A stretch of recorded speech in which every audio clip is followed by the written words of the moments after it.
He do it all by himself. Barely. I had this kind of had this for a while, but I just kind of one of them back burner things that keep pushing the back burner. But it finally come up to the front now, so. This kind of one of them interesting things that I've had. I get interested in these things.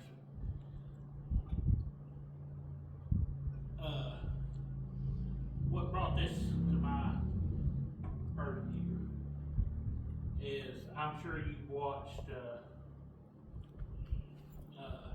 I don't know if y'all watched.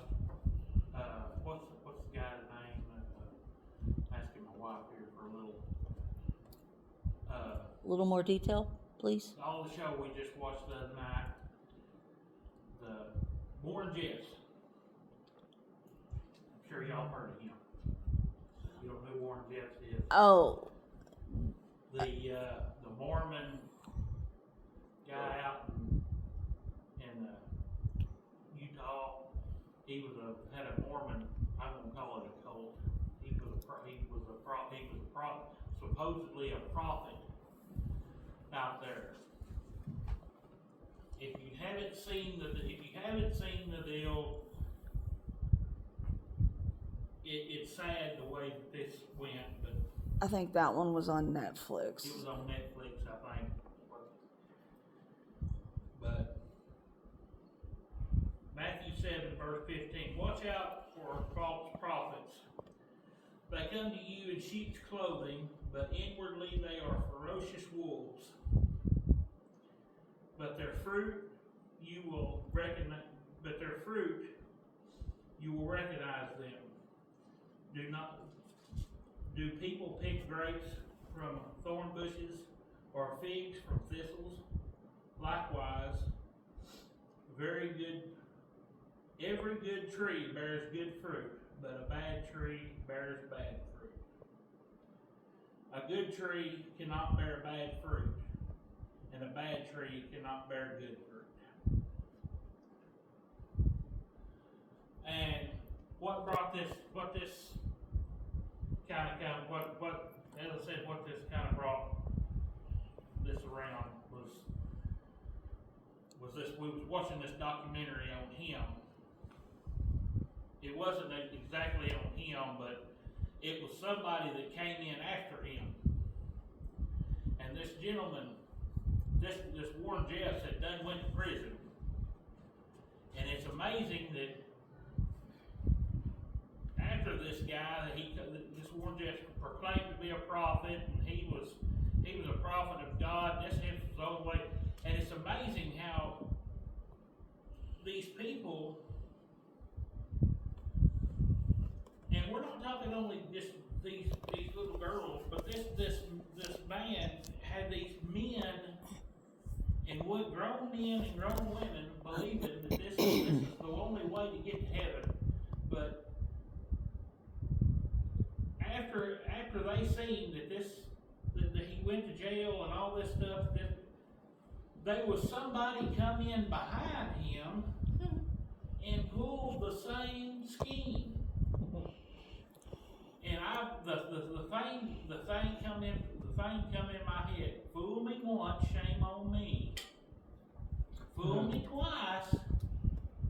Fool me once, shame on you. Fool me twice, shame on me. And I'm sitting here thinking, come on, people. Let's see.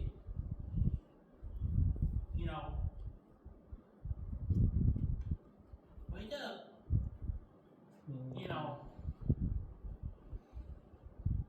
We just showed you here, everybody just showed you that this was a scam.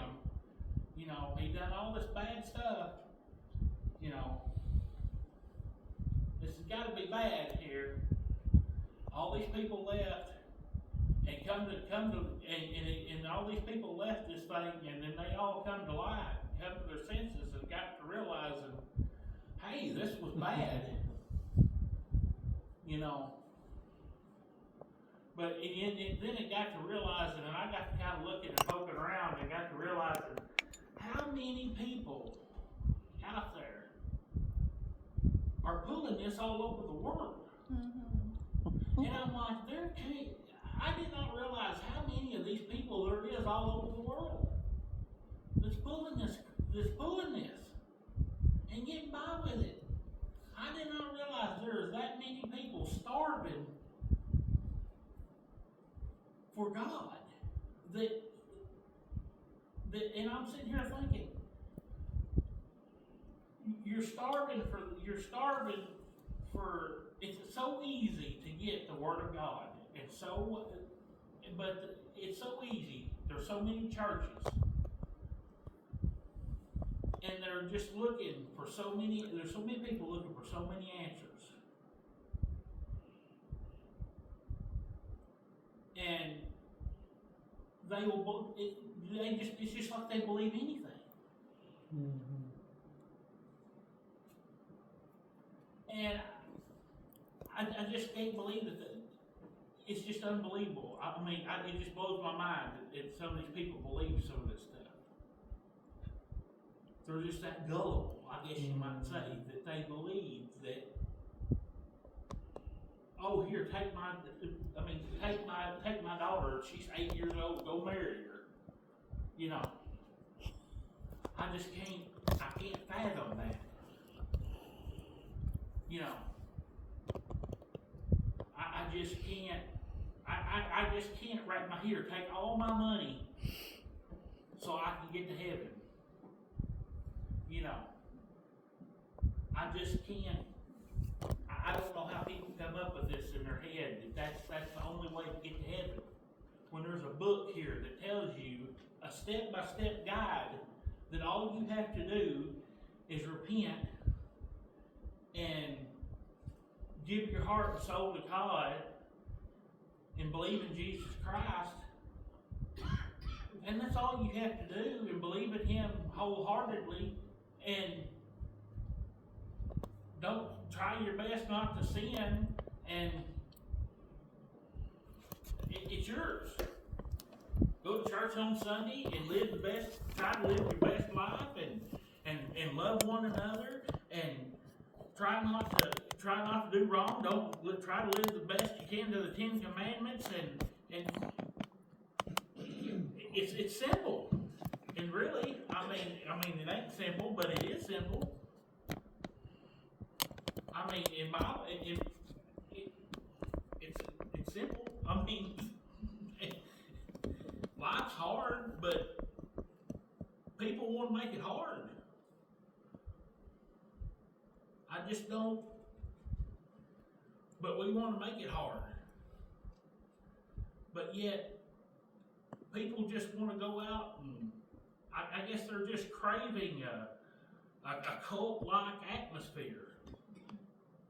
And I don't know. I wish somebody would explain that to me. I guess they just want to be a part of something. Want to be a part of a group. And want to be just need the love. And I don't understand.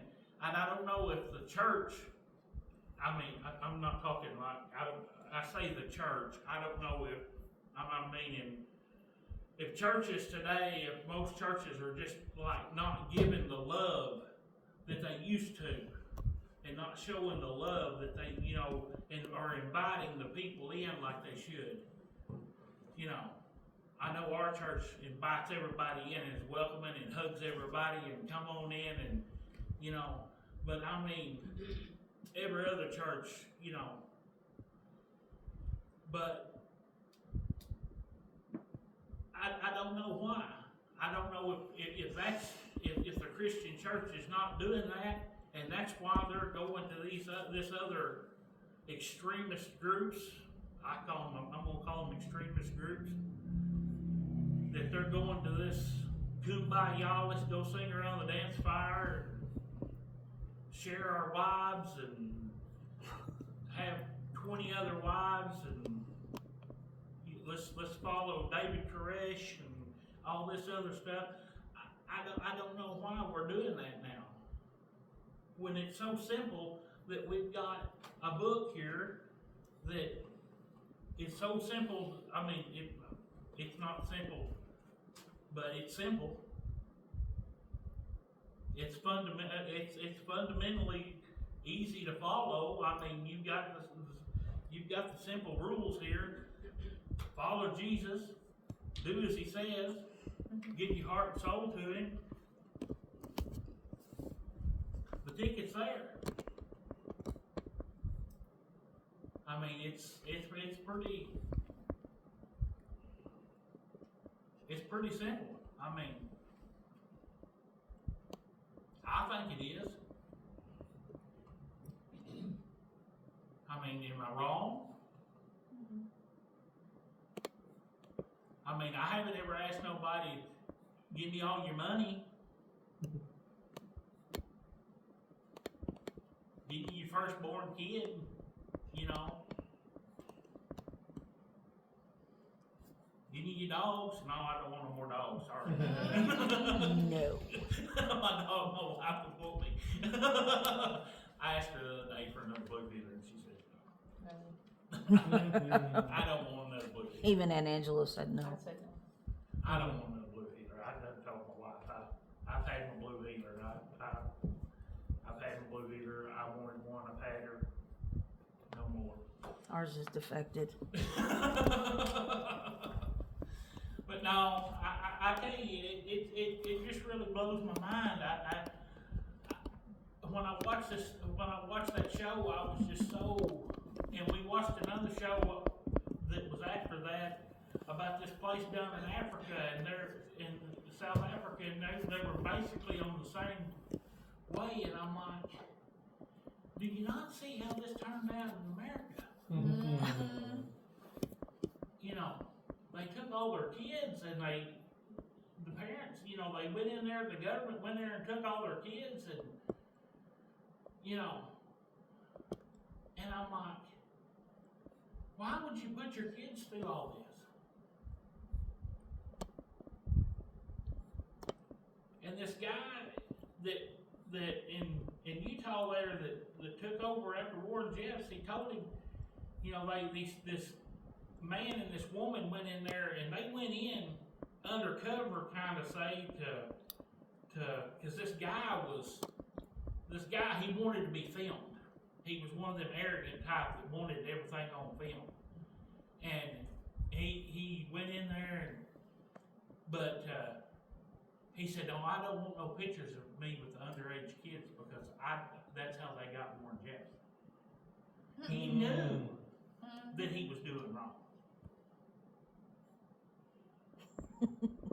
And I'm like, you know you're doing wrong. But he videoed it. But he did it wrong. But he videoed everything.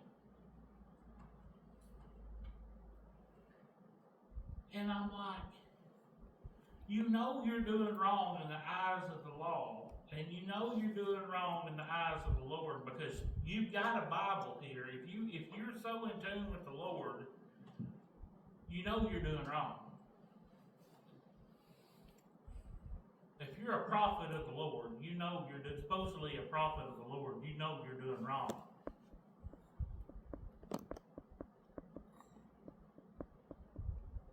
Then why are you doing it? You know. As far as I know, there ain't no living prophets right now. They're all dead and gone.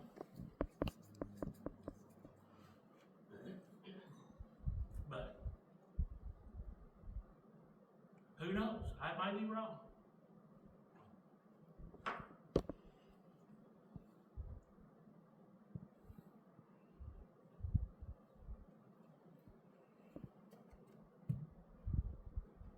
But I won't tell you, it's a sad, sad world we're living in right now.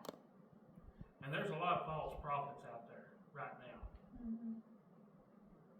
And we got to keep our eyes open on there. And there's a lot of them out there on the TV right now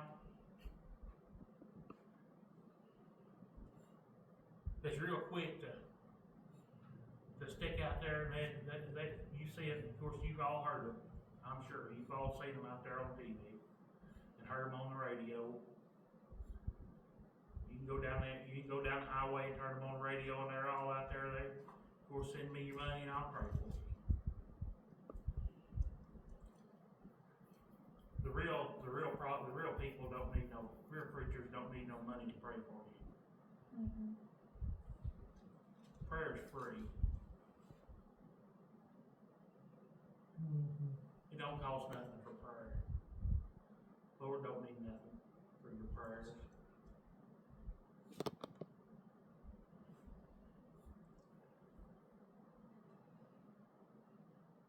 So y'all just be careful out there who you listening to, who you watching, who you thinking about, who you're listening to, especially who you watching.